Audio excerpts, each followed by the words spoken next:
گناہوں پر نادم ہوتے ہیں، شرمندہ ہیں اور اللہ سے توبہ کی استغفار ہیں، کیونکہ معافی دینے والا صرف اور صرف وہی ہے۔ بخشش کی خوشخبری اسی بارگاہ سے ملتی ہے، تو ہم سب اس بارگاہ میں عرض کرتے ہیں کہ اللہ تبارک و تعالی ہم سب کے گزشتہ گناہوں کو معاف فرمائے اور بقیہ زندگی ہمیں قرآن و حدیث کے مطابق گزارنے کی توفیق عطا فرمائے۔ معزز سامعین، ربیع الثانی کا آخری ہفتہ ہے،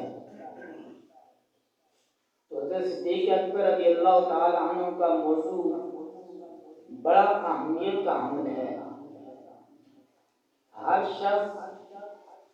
اپنے انداز سے آپ رضی اللہ تعالیٰ عنہ کی تعریف و توصیف بیان کرتا ہے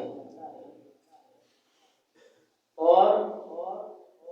بہت کچھ سیکھنے کو اور سکھانے کو ملتا ہے، اور اس سے یہ بھی پتہ چلتا ہے کہ اس دنیا پر، اس سرزمین پر اللہ تبارک و تعالیٰ نے کیسی کیسی عظیم ہستیوں کو پیدا فرمایا ہے، اور اس سے ہمیں بہت کچھ درس ملتا ہے، بہت کچھ سیکھنے کو ملتا ہے کہ جب اللہ تبارک و تعالیٰ نے اس کائنات پر اس دنیا کو بنانا چاہا، انسان کو پیدا کرنا چاہا، تو جب فرشتوں سے ہم کلام ہوئے اللہ تبارک و تعالی اور ان سے مشاورت کی، تو اس وقت فرشتوں نے کہا تھا کہ یہ سرزمین پر صرف خون ریزی کریں گے، اے اللہ ہم تیری عبادت کی، تیری تسبیح بیان کرنے کے لیے کافی ہیں، لیکن پھر اللہ تبارک و تعالی نے فرمایا کہ جو میں جانتا ہوں وہ آپ نہیں جانتے۔ تو جب ایسی ایسی عظیم ہستیاں اس سرزمین پر ہمیں نظر آتی ہیں تو ان فرشتوں کا جواب انہیں مل رہا ہوتا ہے کہ ایک طرف اگر چند لوگ سرکش ہیں تو کیا ہوا، ان کے مقابلے میں ایک ایک ہستی ایسی ہے کہ وہ ایک ہستی ایک طرف ہو اور اس کے مد مقابل سارے سرکش جمع بھی ہو جائیں، صرف ایک ہستی کا مقابلہ نہیں کر سکتے۔ تو اس سرزمین پر تو اللہ تبارک و تعالی نے کئی ہستیوں کو پیدا فرمایا ہے کہ زمین بھی رش کرتی ہے کہ میرے اوپر ایسے ایسے عظیم لوگ چلتے ہیں، ایسے ایسے عظیم لوگ بستے ہیں، رہتے ہیں۔ صدیق اکبر رضی اللہ تعالی عنہ کی ایک نرالی اور مثالی شان ہے، ہر موقع پر میرے آقا صلی اللہ علیہ وسلم سے وفاداری کی، جہاں پر جان کی ضرورت ہوئی تو جان پیش کی، جہاں پر مال کی ضرورت ہوئی تو مال پیش کیا، اور پھر میرے آقا صلی اللہ علیہ وسلم نے انہیں بدلہ کیسا عظیم دیا کہ اس دنیا میں انہوں نے وفاداری کا حق ادا کیا،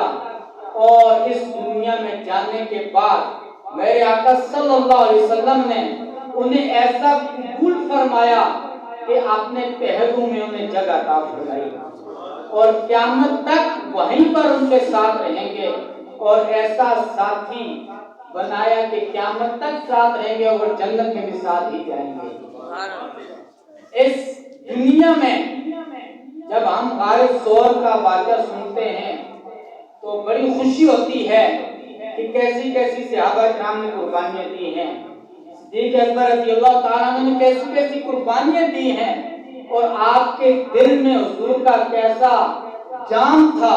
کیسی محبت تھی کہ جب غار میں جاتے ہیں تو پہلے خود جاتے ہیں تاکہ میرے آقا کو کوئی تکلیف نہ ہو،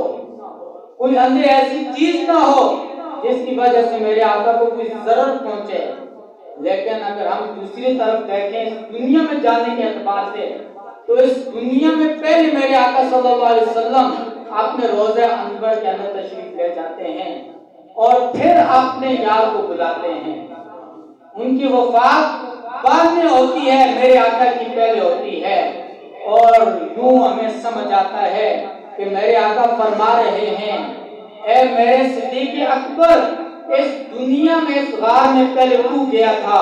اور تو نے میری بھی آسانیاں ڈھونڈی تھی، اور جو قبر کے مشکل ترین مناظر ہیں وہاں پر پہلے میں جاؤں گا، آپ کے لیے آسانیاں پیدا کروں گا. یہ کیسا عظیم بدلہ ہے،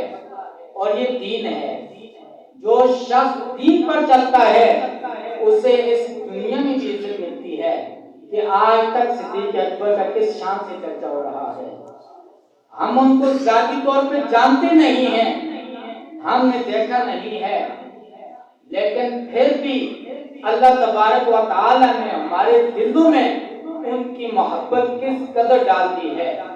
کہ اگر صدیق اکبر کی شان میں کوئی بکواس کرتا ہے، صدیق اکبر کی شان تو اور بلند و بالا ہو جاتی ہے، لیکن اس شخص کا مقام ہمارے سامنے گر جاتا ہے.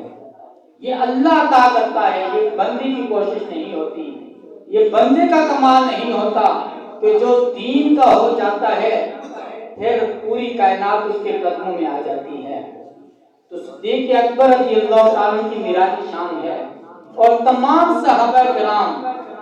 وہ بڑی عظیم شان کے مالک ہیں. اور یہ مقام کیسے ملتا ہے وہ اگر میں آپ کو سمجھاؤں کہ جو بھی شخص ایمان کی حالت میں میرے آقا صلی اللہ علیہ وسلم کا دیدار کرے، یا میرے آقا صلی اللہ علیہ وسلم کی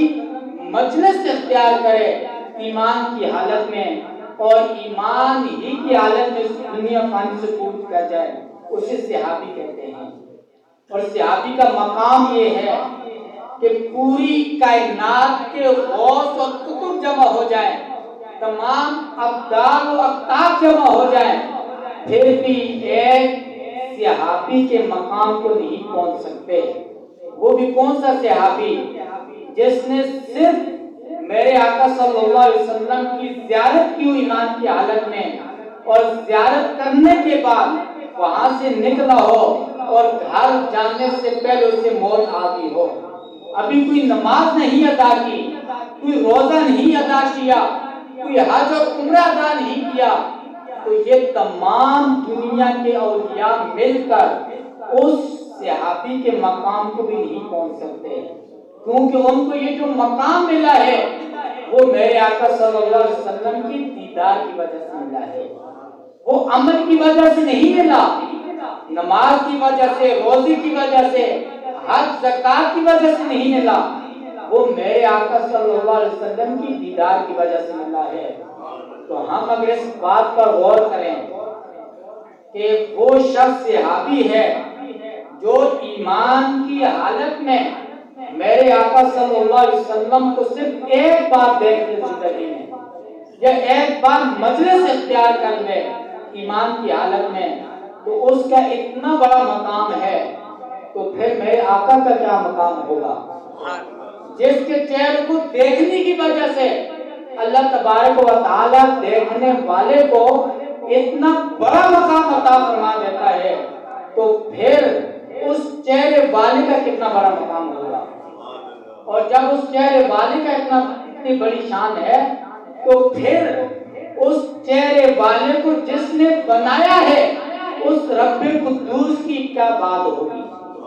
تو ہم جب اللہ کی بنائی ہوئی چیزوں پر